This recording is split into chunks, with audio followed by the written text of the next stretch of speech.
Okay, back to your point about, so the Republican Party is showing red lights on his flip-flopping on a number of issues. Surely, now, I do think the abortion issue is one that she doesn't, aren't there red lights on the Democratic side, sure too? there are. Oh, Aren't yeah. there? Sure.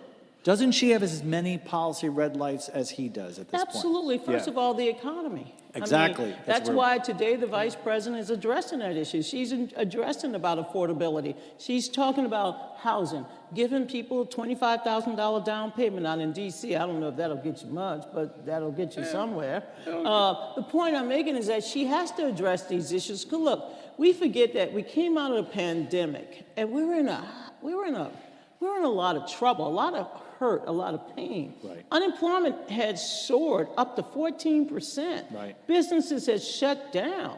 Our supply chain was all, caught up in what was going on the international stage. It took us a while to get the United States back up and running. And people are still feeling the squeeze, whether you go to the grocery store, whether you go out and buy gas, or even if you go in, as Michael and I did today, we stopped at Dunkin' Donuts. I mean, you got to pull out a 20, So my point is she has to address all these issues. The economy still matters.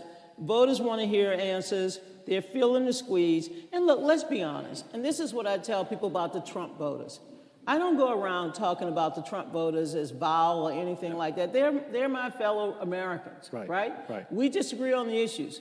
We do. We might disagree on the issues, but there are millions of our fellow citizens who live on the outskirts of hope. Right. And we have to find ways to bring them into the circle of opportunity. We cannot just talk to the coastal elites. We have to talk to middle America. And that's one thing that I hope the vice president is able to do on this huge 50-stop bus tour.